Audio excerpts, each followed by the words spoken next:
Alors maintenant qu'on a vu le plugin fonctionner côté visiteur et affilié, maintenant on va voir le plugin côté administrateur, donc votre côté. Donc il y avait d'abord la configuration de vos différents identifiants qui se trouvaient dans le tableau de bord qu'on a vu. Donc ça a été fait. Et ensuite vous avez un deuxième menu ici qui s'appelle Viralizer. Alors le premier menu qui s'appelle aussi Viralizer, donc c'est la configuration, on va dire de base. Donc c'est là qu'on va trouver votre identifiant affilié, puisque comme ça, ce sera votre identifiant qui sera indiqué dans le lien en dessous de la petite box fait avec Viralizer. Si les gens sont intéressés d'utiliser le même concept pour leur propre site, ils peuvent cliquer sur ce lien. Et s'ils achètent le script, ce sera donc votre lien d'affiliation et vous toucherez une commission. Donc là, vous avez votre lien d'affilié juste en dessous. Donc c'est le lien que vous recevez quand vous participez au programme d'affiliation. Alors ici, vous avez le choix de le mettre oui ou non. Donc est-ce que ce lien sera affiché en dessous de la petite box? Donc vous n'êtes pas obligé de le vendre. Vous pouvez très bien l'utiliser pour vous tout seul sans faire de l'argent avec. Et vous mettez non. Donc évidemment, moi j'ai mis oui. Écraser les cookies existants. Donc ça c'est le principe. Le premier affilié qui envoie le visiteur sur votre site donc se verra attribuer tous les affiliés qui viennent par ce lien. Mais il est possible aussi que vous demandiez que chaque fois qu'un visiteur vient avec un lien d'affilié différent, eh bien ce soit cet affilié-là qui ramasse la commission. Donc par défaut, on met non. Donc par défaut, le visiteur qui vient avec un lien d'affiliation, même s'il retourne sur le site par la suite avec un autre lien d'affiliation, ce sera toujours le premier affilieur qui recevra la commission. Et alors là, vous pouvez aussi décider du nombre de jours que le cookies va rester. Donc on estime par défaut ici qu'après 30 jours, si le visiteur n'est pas revenu acheter quelque chose de votre part, eh bien on laisse tomber. Maintenant, vous pouvez mettre beaucoup plus de jours que 30. Alors le paramètre suivant, je ne m'en sers pas, calculer pour recalculer les filleuls, je ne m'en sers pas spécialement. Alors on arrive au shortcode. Donc là, ce sont des petites balises qui justement vont permettre d'afficher certaines informations. Alors là, ça demande évidemment une utilisation avancée du code. Donc c'est quand vous vendez des produits par d'autres plateformes d'affiliation comme un TPE, ClickBank, etc. et que vous souhaitez que vos affiliés touchent une commission, voire 100% des commissions, sur les produits que vous vendez de un TPE ClickBank. Donc c'est un choix de les utiliser ou de ne pas les utiliser. Si vous vous dites, moi tous les produits que je vends par un TPE sur mon site, eh bien tant pis, les commissions sont pour moi, même si ce sont des visiteurs que les affiliés m'amènent. Ou alors vous mettez en place ce système de code qui va permettre de mettre par défaut pour un visiteur standard, on va dire, ce sera votre code d'affiliation qui sera affiché dans le lien. Et par contre, si votre visiteur est arrivé par le lien d'un affilié, eh bien ce sera le code de l'affilié, le lien, donc l'identifiant un TPE, ClickBank ou PayPal ou Veralizer, donc ce sera lui qui touchera la commission de la vente que vous venez de faire.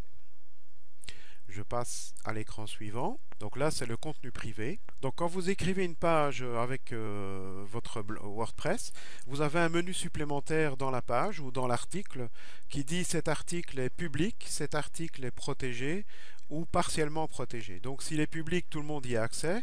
S'il est protégé, il n'y a que les membres qui auront accès à ce contenu.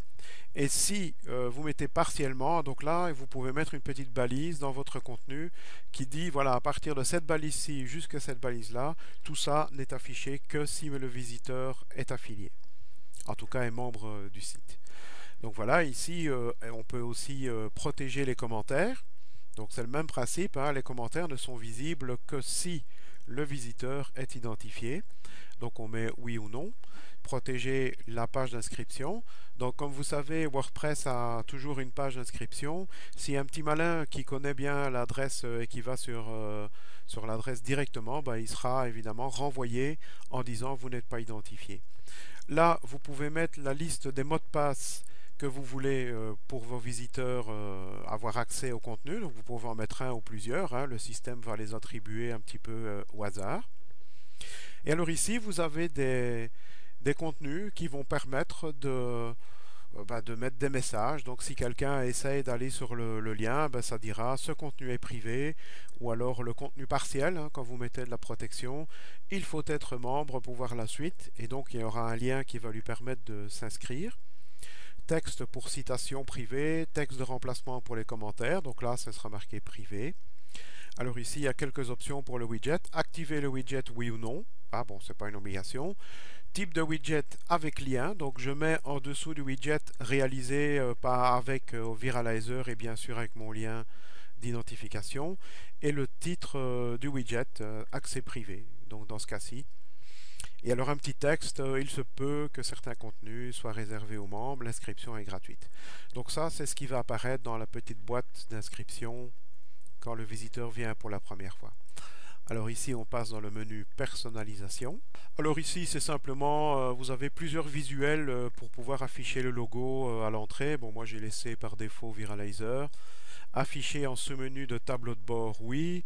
Afficher un menu de premier niveau affiliation, non. Ah, bon, je ne m'en sers pas pour le moment parce qu'il existe déjà sur le tableau de bord, mais voilà. Alors, à la connexion, rediriger vers, et alors vous pouvez choisir une page. Donc, par exemple, ce serait une page de bienvenue, une page avec une offre. En fait, vous choisissez une page que vous avez préparée.